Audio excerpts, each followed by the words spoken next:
Hello everyone, welcome back to my channel. I hope everyone is having a wonderful day.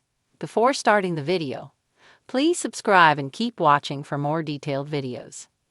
As Rosemary and Elizabeth walk from the daycare, they discuss how Elizabeth will be on the Daily Dialogue radio show to talk about her new curriculum with Eileen Bennett from the Department of Education. They see Ava and Elizabeth asks Rosemary how the play is coming along. Rosemary admits that she hasn't asked Ava to be involved yet. When they approach Ava, Rosemary asks her if she'd like to come on board as assistant stage manager, helping Elizabeth with organizing schedules, tech, and wrangling talent. Ava accepts. At the saloon on the Daily Dialogue, Elizabeth reads off of a card about her project-based curriculum plan. Rosemary asks for Superintendent Bennett's opinion on Elizabeth's new curriculum, and the superintendent asks Elizabeth what kind of results she's seeing in terms of measurable improvements in academic performance. Elizabeth doesn't have test scores yet, but the students are applying their experience in the real world, like Allie's work with the Cattlemen's Association. Superintendent Bennett doesn't think that it's practical to try to find lessons in nature, especially without measurable standardized results. She tells Elizabeth that it's a worthy experiment for a one-room schoolhouse, but it's naive to imagine that something so fussy might serve public education. The two disagree over the Department of Education's fundamental mission, and Rosemary works to carry on the conversation. A man hits the service bell impatiently at the saloon and Hickam runs over. He tells Mike he'll start with 2 nights but isn't sure how long he'll be staying yet. He asks for a map because he wants to do some exploring, and Mike gives him one, but directs him to Yost's for a larger map of the territory. At the Mountie office, Elizabeth laments to Nathan about how the curriculum discussion on the radio went, and the words that Superintendent Bennett used. Nathan encourages her next time to try to be less like Mrs. Thornton, and instead channel Diane DeMarco, her undercover identity from their night out in Union City. He tells her that he's going to make her a cheer-up dinner tonight, and they share a kiss. Fiona pitches story ideas to Rosemary at the newspaper office, as Rosemary recalls how Superintendent Bennett seemed so nice on the phone. A Mr. Rockwell, Randall Rockwell's cousin, enters the office and reveals that he bought the radio station. He wants to discuss the Daily Dialogue as they've been receiving letters saying it's boring. Rosemary says they can do the importance of being earnest on the radio, and Rockwell says he'd like to do it tomorrow. Rosemary and Fiona agree. Nathan fills Bill in on Toddy's story about the rancher from whom he bought the gold double-headed eagle pocket watches. They know that a rancher in a valley near Benson Hills sold these coins and watches before he died last year, and the loot ended up in Amsterdam. They realize that they will need to talk to the heir of rancher Ernie Martel, Edie. Lucas introduces Allie and Oliver to the room of the Cattlemen's Association in efforts to propose the new plan, but one individual interrupts.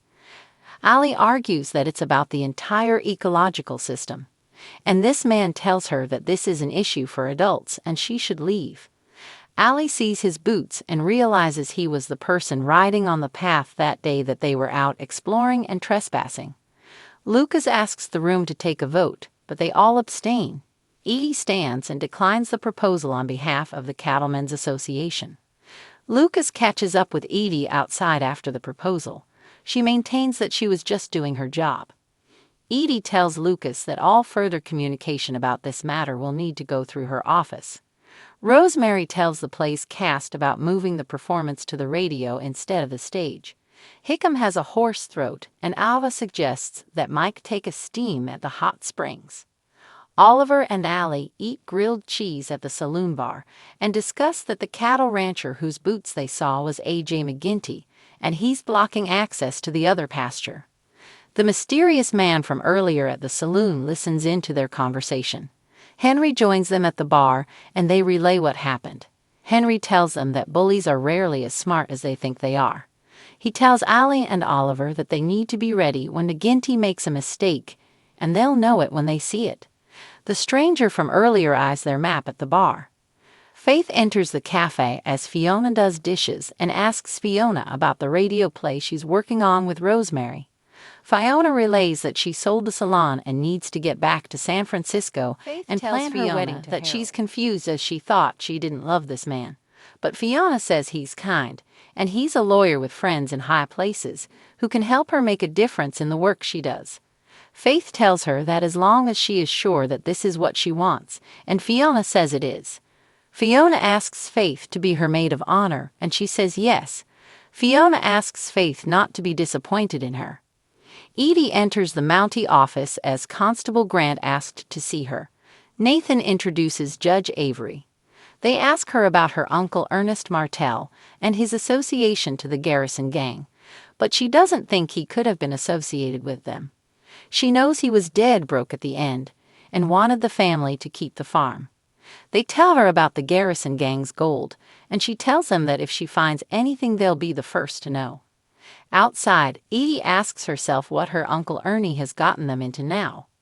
The mysterious man from the saloon is Woody, and he makes a phone call to a Sonny at the Mercantile as Molly eavesdrops nearby. He tells Sonny that they're all set with a room at the saloon and mentions about sneaking something through a balcony.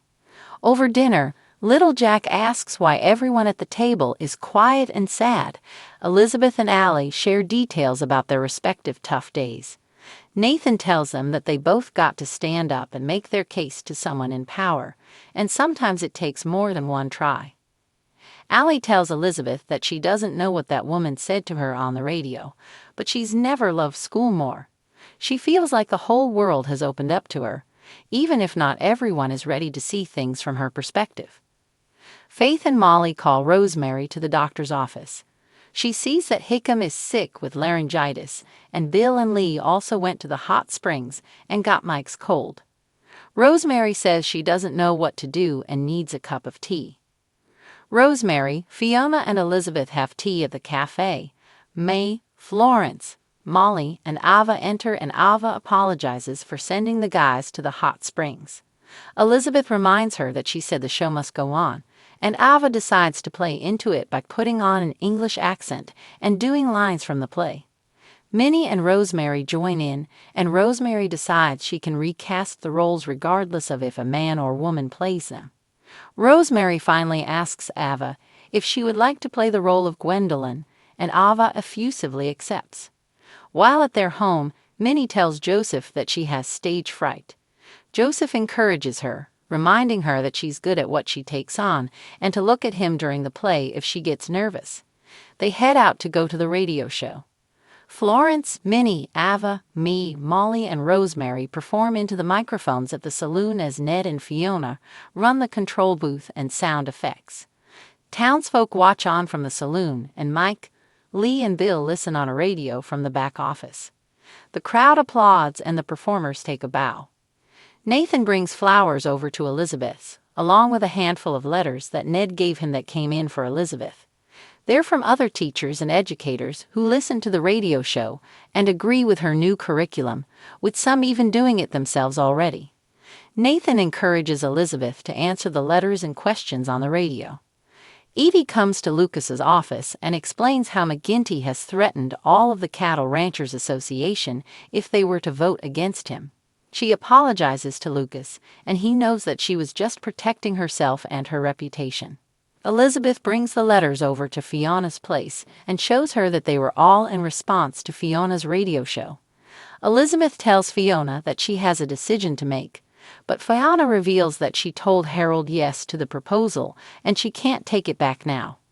Elizabeth tells Fiona that breaking off her engagement to Lucas was the hardest thing she had to do, but her heart was telling her that it wasn't right and he deserved more. Fiona is worried about what to do in the future, as the funds from the salon sale only buys her a year, but Elizabeth encourages Fiona to spread her wings and fly.